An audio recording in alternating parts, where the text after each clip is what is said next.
오늘 이제 고넬료 가정에 임한 성령의 역사, 이러한 제목을 가지고 같이 말씀을 나눠보도록 하겠습니다. 고넬료에 대해서는 우리가 잘 알고 있는 그러한 말씀인데요. 오늘 어떻게 하나님께서 그에게 성령으로 역사하셨는지에 대해서 같이 말씀을 나눠보도록 하겠습니다. 성경은 고넬료를 하나님이 기억하신 사람이라 이렇게 말씀하고 있어요. 하나님께서 기억하셨다. 그가 하는 그의 신앙생활과 그의 헌신을 기억하신다라는 것이 매우 중요한 말씀인데, 하나님께서 고넬료가 어떤 사람이기에 그를 기억하셨는가?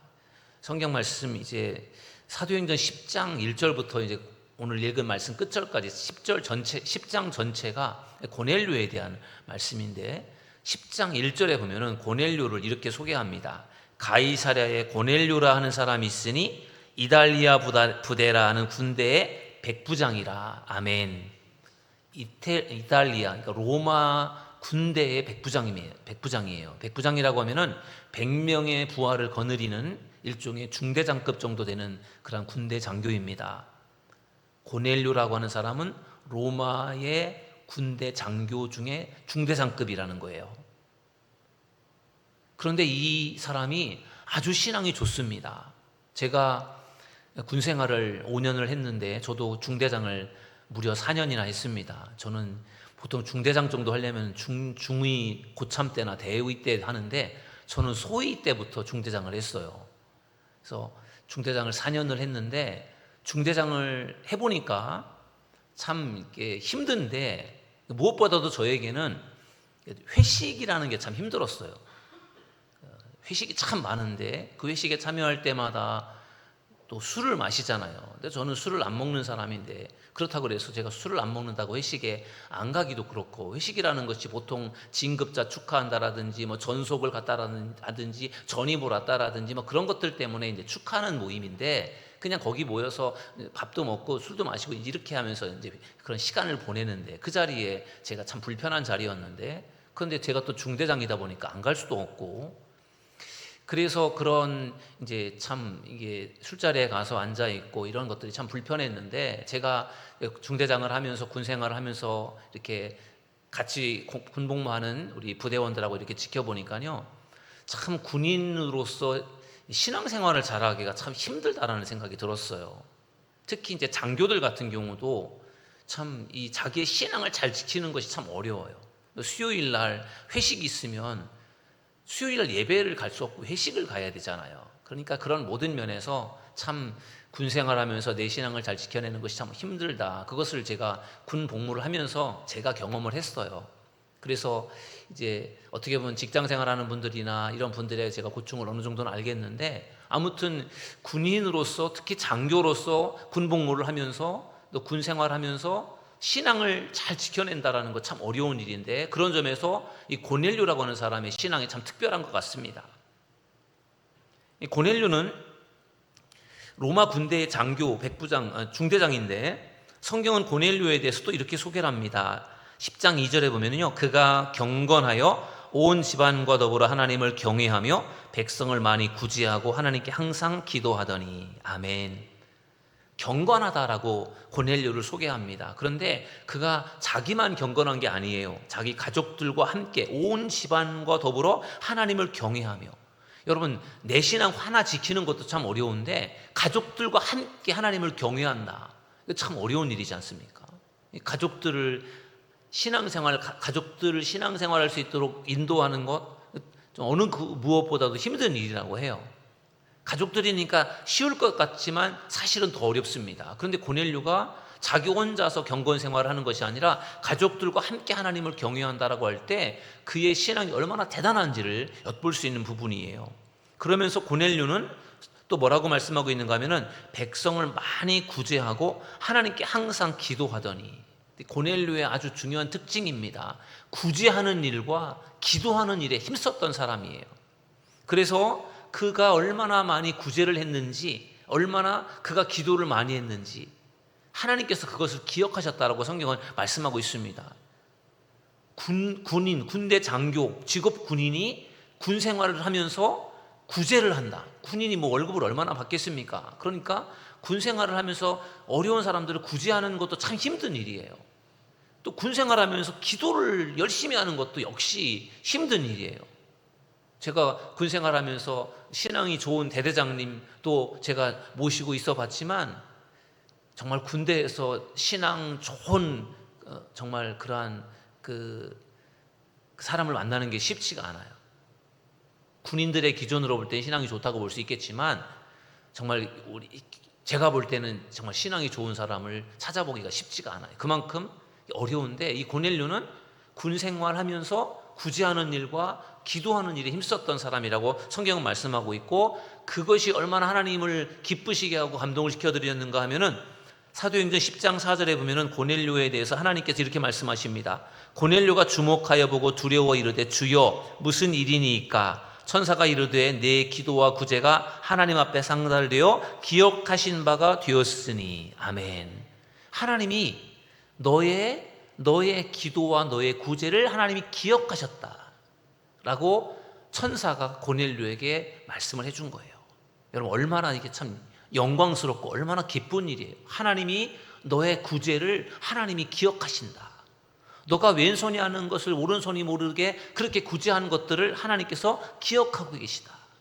너의 기도, 너가 눈물로 기도하는 것 하나님이 기억하신다 라고 그렇게 천사가 말해 주었을 때 고넬료가 얼마나 참 기쁘고 좋았을까, 그런 생각이 들어요. 여러분들께서 정말 신앙생활 하시면서 어려운 사람들을 구제하고 도와주는 일들, 여러분들께서 하나님 앞에서 눈물로 기도하는 여러분들의 기도를 하나님께서 기억하신다는 사실을 믿으시기를 주님의 이름으로 축원합니다. 하나님이 우리를 기억해 주신다는 게 얼마나 중요합니까? 나의 이름을 기억해 주신다는 것도 중요한데 내가 무엇을 했는지를, 좋은 일을 한 것을 기억해 주신다고 할 때 얼마나 그것이 참 우리에게 벅찬 일이겠습니까? 고넬료가 그렇게 좋은 믿음으로 하나님께 인정을 받았습니다. 오늘 금요치유 예배 두 번째 시간으로 고넬료의 가정에 임한 성령의 역사라고 하는 제목으로 말씀을 나눌 텐데, 하나님께서 왜 고넬료를 기억하시고 그에게 정말 성령의 강한 능력, 역사를 일으켜 주셨을까요? 그것은 아무래도 고넬료가 하나님을 잘 섬겼기 때문에, 경건하게 하나님을 경외하고 그리고 구제하고 기도하면서 하나님을 잘 섬겼기 때문에 하나님께서 고넬료를 축복하신 줄 믿습니다. 고넬료에게 어떻게 축복을 하십니까? 하나님께서 베드로를 고넬료에게 보내주십니다. 베드로라고 하면 예수님의 수제자고 그 당시 최고의 설교자라고 보시면 되겠습니다. 그런데 하나님께서 고넬료를 기억하시면서 하나님께서 고넬료에게 어떻게 은혜를 베풀어 주셨는가? 하나님의 최고의 능력자 베드로를 하나님이 그에게 보내주시는 거예요. 그런데 베드로는 이방인들에게 복음을 전하는 데는 관심이 없었습니다. 사도 바울은 이방인들에게 복음을 전하는 그런 사명을 가지고 있었지만 베드로는 유대인에게 복음을 전하는 사명을 자기는 맡았다고 생각을 하고 이방인들에게는 복음을 전하는 것에 관심이 없었어요.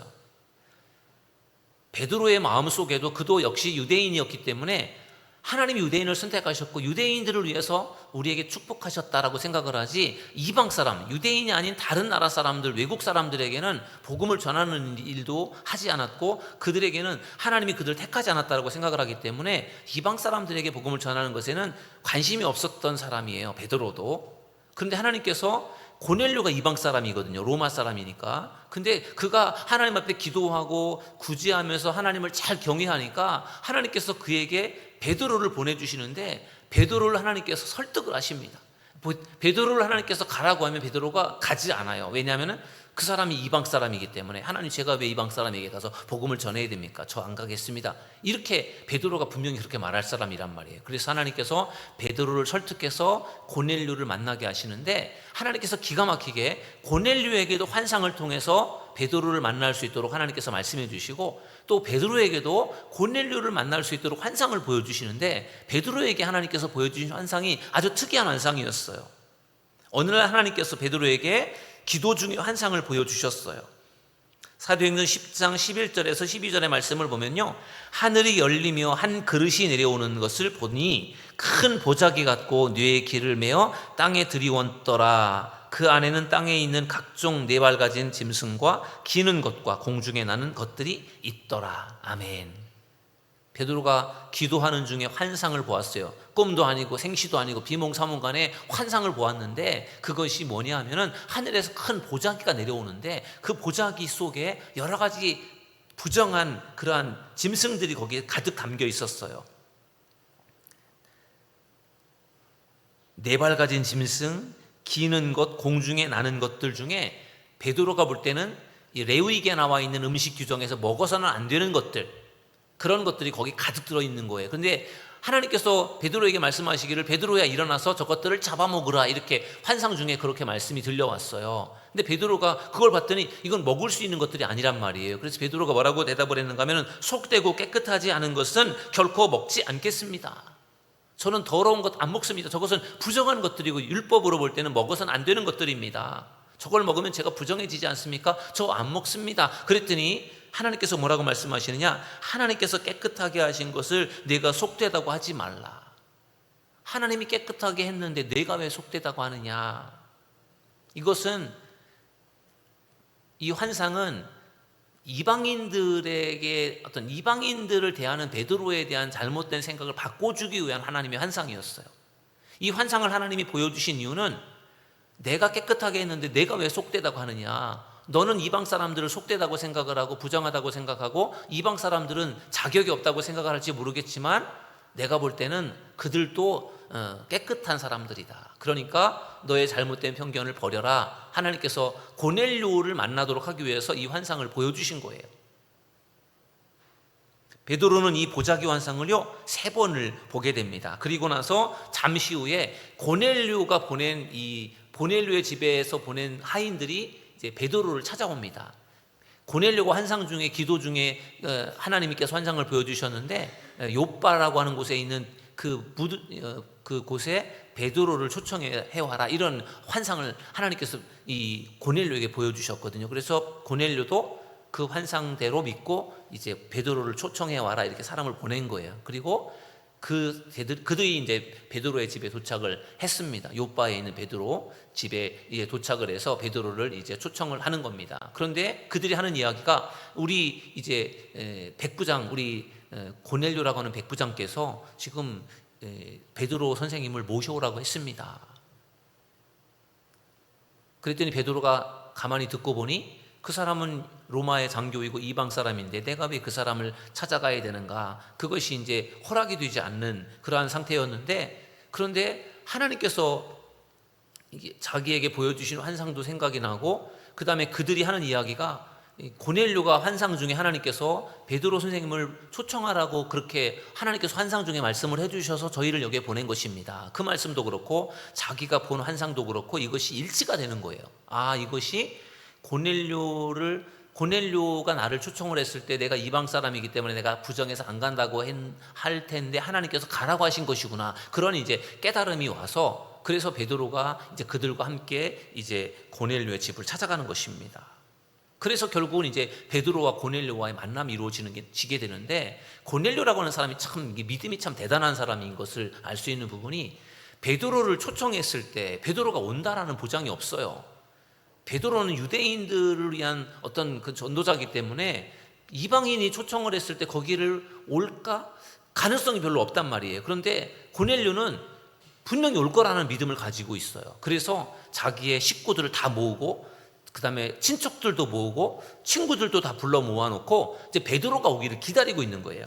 그래서 이제 10장 24절 본문에 보면은 이튿날 가이사랴에 들어가니 고넬료가 그의 친척과 가까운 친구들을 모아 기다리더니, 이렇게 말씀하고 있어요. 참 믿음이 좋잖아요. 베드로가 온 다음에 사람들을 막 불러 모이는 게 아니라 베드로가 올 줄로 믿고, 그리고 사람들을 다 불러 모은 거예요. 그리고 나서 거기에 이제 베드로가 온 것입니다. 그리고 이들은 여기에 모인 그 고넬료와 고넬료의 식구들은요 굉장히 사모하는 마음으로 그곳에 모였어요. 사도행전 10장 33절 말씀에 보면은 이렇게 말씀하고 있어요. 내가 곧 당신에게 사람을 보내었는데 오셨으니 잘하였나이다. 이제 우리는 주께서 당신에게 명하신 모든 것을 듣고자 하여 다 하나님 앞에 있나이다. 아멘. 여러분, 고넬료가 굉장히 사모하는 마음으로 지금 자기 혼자만이 아니라 자기 가족들, 친척들, 친구들까지를 거기 다 불러 모아놓은 거예요.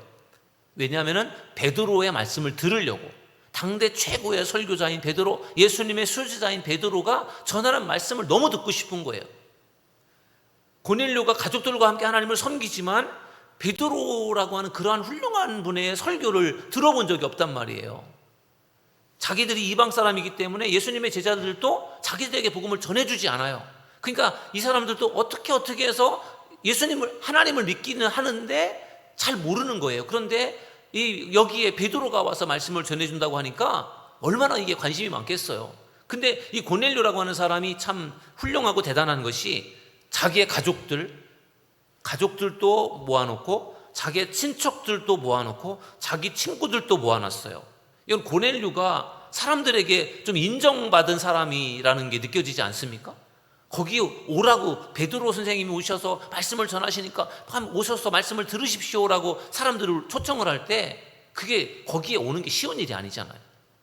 갑작스럽게 이루어진 일들인데, 그런데 고넬료라고 하는 사람이 그 정도의 어떻게 보면 영향력이 있는 사람이고 또 뭔가 사람들에게 인정을 받은 사람이기 때문에 고넬료의 말을 듣고 사람들이 거기 모인 거예요. 그리고 그들도 고넬료로 인해서 하나님을 믿게 된 사람들이기 때문에 굉장히 다 같이 마음속에 사모하는 마음이 있는 거죠. 마치 아주 특별한 우리 교회가 특별한 부흥 집회를 하면서 정말 기가 막힌 세계적인 그런 부흥 강사를 모셔서 우리가 집회를 한다고 할 때 우리 교회 저와 우리 교회 성도님들이 이제 그 기가 막힌 분이 오니까 우리가 다 같이 모여서 우리 함께 은혜 받으시다 그런 마음으로 다 같이 특별 집회에 모여 있다고 생각하시면 될 것 같아요. 그런 마음으로 이제 고넬료의 식구들이 모인 거예요. 거기에 이제 베드로 선생님이 딱 온 것이죠. 그러니까 얼마나 그들이 베드로를 통해서 얼마나 사모하는 마음이 있었겠어요. 베드로가 오늘 무슨 말씀을 전해줄까? 거기에 대한 간절한 마음, 사모하는 마음이 있었던 것입니다. 오늘 이 밤에도 여러분들의 마음속에도 그러한 말씀에 대한 사모하는 마음이 있기를 주님의 이름으로 간절히 축원합니다. 드디어 베드로가 와서요, 그 고넬료의 집에 모인 사람들에게 복음을 전합니다. 그때 성령의 역사가 일어나게 되었어요. 여러분, 지난 금요일에는 마가 다락방에 모인 성도들이 거기에서 기도할 때 성령의 역사가 일어났어요. 그죠? 기도할 때 급하고 강한 바람 같은 소리로 불의 혀같이 갈라지는 모습으로 그곳에 성령이 임했습니다. 기도할 때 성령이 임했어요. 그런데 오늘 고넬료의 집에서는 기도할 때 성령이 임한 것이 아니었어요. 언제 성령이 임했습니까? 말씀을 들을 때 성령이 임했습니다. 여러분, 기도할 때에도 성령이 임하지만 하나님의 말씀을 들을 때에도 성령이 임한다라는 사실을 믿으시기를 주님의 이름으로 축원합니다. 우리가 말씀을 사모하고 말씀을 귀 기울여 들어야 되는 중요한 이유가 바로 거기에 있는 것이죠. 그러면은 베드로는 과연 고넬료의 집에서 무슨 말씀을 전했을까? 도대체 베드로가 무슨 말씀을 전했길래 그 말씀을 듣는 사람들이 그 말씀을 들으면서 성령을 그들이 체험할 수 있었을까? 대단한 말씀이 아니에요. 우리가 잘 알고 있는 말씀이에요. 베드로가 뭐라고 말씀을 전하는가 하면은 우리 한번 본문을 한번 읽어보겠습니다. 우리 35절, 36절 성경을 한번 읽어보실까요? 34, 35절 다 같이 읽습니다. 시작. 베드로가 입을 열어 말하되 내가 참으로 하나님의 사람의 외모를 보지 아니하시고 각 나라 중 하나님을 경외하며 의를 행하는 사람은 다 받으시는 줄 깨달았도다. 아멘. 하나님은 사람을 외모로 취하지 않으신다. 이방 사람들도 하나님께서 사랑하신다. 여러분들도 하나님께서 사랑하십니다. 여러분들도 하나님께서 구원하십니다 라고 하는 것을 베드로가 먼저 말씀을 전한 거예요. 그러니까 어떻게 보면 그들이 우리가 이방 사람인데, 우리가 유대인도 아닌데 우리가 과연 구원받을 수 있을까? 우리가 과연 하나님께 인정받을 수 있을까? 그런 마음이 있을 텐데 베드로가 와서요, 여러분들 하나님은 외모로 사람을 취하지 않습니다. 여러분들이 이방 사람이어도 상관없습니다. 유대인들만 하나님은 사랑하시지 않습니다. 여러분들도 사랑하십니다. 이렇게 베드로가 설교를 한 거예요. 그러니까 그들이 그 설교를 들으면서 어떤 마음을 가졌을까요? 마음을 활짝 열지 않았겠어요? 움츠러들었던 마음, 우리가 유대인이 아닌데, 근데 그 마음이 활짝 열어진 거예요. 그리고 나서 그들의 마음을 열고 나서 베드로가 복음을 전합니다. 어떻게 복음을 전하느냐? 39절 40절을 같이 읽어보실까요? 다 같이 읽습니다. 시작. 우리는 유대인의 땅과 예루살렘에서 그가 행하신 모든 일의 증인이라. 그를 그들이 나무에 달아 죽였으나 하나님이 사흘 만에 다시 살리사 나타내시되. 아멘. 이것은요, 베드로가 전하는 설교의 내용인데, 고넬료의 집에서 베드로가 무슨 설교를 하는가 하면요, 예수 그리스도에 대한 설교를 합니다.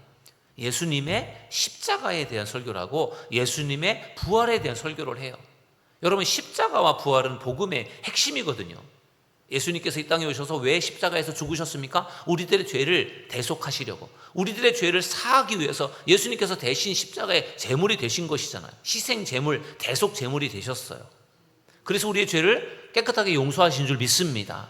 그리고 예수님은 십자가에 달려 죽으시고 그것으로 끝난 것이 아니라 예수님은 사망 권세를 멸하시고 사흘 만에 다시 부활하신 줄 믿습니다. 그게 예수님의 십자가와 부활이에요.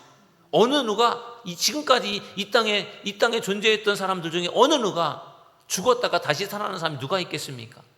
아니, 잠깐 깨어났다가 깨어났을 수는 있겠지만, 그러나 다시 그 사람 결국은 죽었겠죠.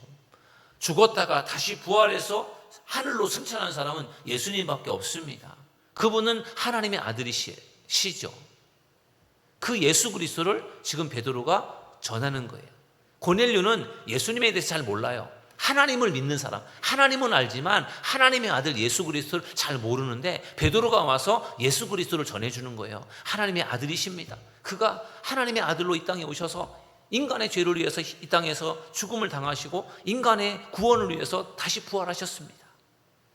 그러면서 그 예수 그리스도를 믿으면 죄사함을 받고 구원을 받습니다라고 하는 핵심적인 또 말씀을 전합니다. 43절 말씀을 우리 다 같이 한번 읽어보실까요? 43절 시작. 그에 대하여 모든 선지자도 증언하되 그를 믿는 사람들이 다 그의 이름을 힘입어 죄사함을 받는다 하였느니라. 아멘. 예수님을 믿으면, 하나님의 아들 예수님을 믿으면 죄사함을 받습니다. 모든 죄가 용서가 됩니다. 구원을 받습니다. 천국에 갑니다. 그 말씀을 베드로가 전한 것입니다. 그 말씀을 들을 때 그곳에 성령이 임했어요. 오늘 성경 말씀을 보면은요, 44절 말씀을 다 같이 한번 읽어보실까요? 44절 시작. 베드로가 이 말을 할 때에 성령이 말씀 듣는 모든 사람에게 내려오시니. 아멘. 베드로가 복음을 전하는데 이 말씀을 전할 때 성령이 그곳에 내려오셨다라는 거예요. 여러분, 베드로가 전하는 말씀이 엄청 대단한 말씀인가요? 우리가 모르는 말씀이에요? 우리가 너무나도 잘 알고 있는 말씀이에요. 그런데 그 말씀이, 하나님의 말씀이 그들에게 전해질 때, 그들이 베드로를 통해서 그 말씀을 들을 때 그곳에 성령이 임하신 줄로 믿습니다. 오늘 이 밤에도 하나님의 말씀을 듣는 여러분들에게 성령이 임하는 귀한 밤이 되기를 주님의 이름으로 축원합니다. 우리가 하나님의 말씀을 듣는다라는 것이 너무너무 중요한 거예요. 그냥 건성건성으로 한쪽 귀로 듣고 한쪽 귀로 흘려보내는 것이 아니라, 이 말씀이 내게 은혜가 되도록 사모하는 마음으로, 하나님께서 이 말씀과 함께 내게 성령으로 임하시기를 사모하는 마음으로 말씀을 들을 때 여러분들께도 말씀을 통해서 성령이 임하신다라는 것을 믿으시기 바랍니다. 고넬료의 가정에만 말씀으로 성령이 임하는 것이 아니에요. 오늘 이곳에도 하나님의 말씀이 증거될 때 그 말씀과 함께 성령께서 여러분들에게 임하시는 것을 꼭 믿으시길 바랍니다. 그래서 말씀을 듣는 것이 매우 중요합니다. 여러분, 오순절 마가다락방에 그 성령이 임한 것은 기도할 때 임했어요. 120명의 성도들이 정말 사모하는 마음으로 간절히 기도할 때 그곳에 성령이 임했습니다. 그곳에 있었던 120명 모두가 다 성령을 받았어요. 그리고 성령을 받았을 때 그들이 성령을 받은 증거로 무엇을 했습니까? 방언을 했어요. 그런데 오늘 고넬료의 집에도 사람들이 모였습니다. 얼마나 모였을까요? 120명까지는 안 될 것 같고, 제가 볼 때는 한 40-50명 정도는 모이지 않았을까요? 고넬료의 식구들, 고넬료의 친척들, 고넬료의 친구들 나름대로 모아서 그들이 그곳에서 베드로의 설교를 들었어요. 그러면서 그들이 다 성령을 받은 거예요. 그럴 때 그들이 성령을 받았을 때 어떤 현상이 그들에게 나타났습니까? 오늘 성경에 보면은요,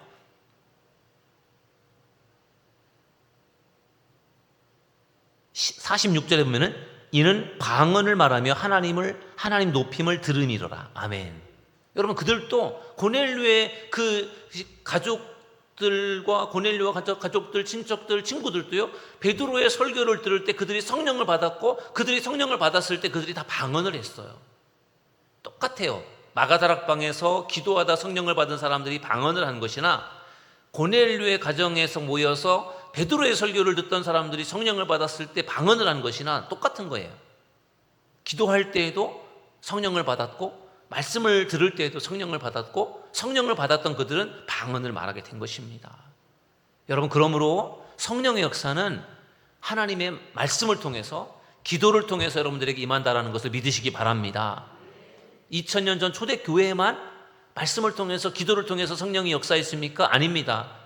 오늘 이 시대에도 성령은 말씀을 통해서 기도를 통해서 여러분들에게 임하신다라는 것을 믿으시기를 주님의 이름으로 축원합니다. 그래서 우리는 늘 말씀과 기도를 사모해야 됩니다.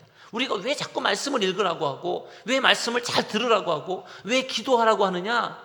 그게 성령의 역사를 우리가 체험할 수 있는 중요한 통로이기 때문에 그래요. 가장 기본적인 것이지만 가장 중요한 것이죠. 오늘 밤에 선포되는 하나님의 말씀을 통해서 여러분에게 성령이 임하는 밤이 되기를 원하고, 여러분들이 오늘 들은 말씀을 부여잡고 하나님, 저에게도 고넬료의 가정에 임했던 그러한 성령의 역사가 임하게 하여 주시고 마가 다락방에 임했던 그러한 성령의 역사가 우리에게도 일어나게 해주시옵소서. 오늘 이곳에서 우리가 말씀을 듣고 기도하는 이 시간 성령님 우리에게 임하시고 우리가 성령의 놀라운 은혜를 체험하고 하나님의 은사를 체험할 수 있는 그러한 마음을 우리가 사모하면서 이곳에서 우리가 기도할 때 하나님께서 오늘 이 밤에 고넬료의 가정에 임했던 성령을 우리에게도 부어주실 줄 믿습니다. 오늘 이 밤에 찬양하다가 기도하다가 말씀 듣다가 성령의 뜨거운 은혜를 경험하는 귀한 밤 되기를 주님의 이름으로 간절히 축원합니다.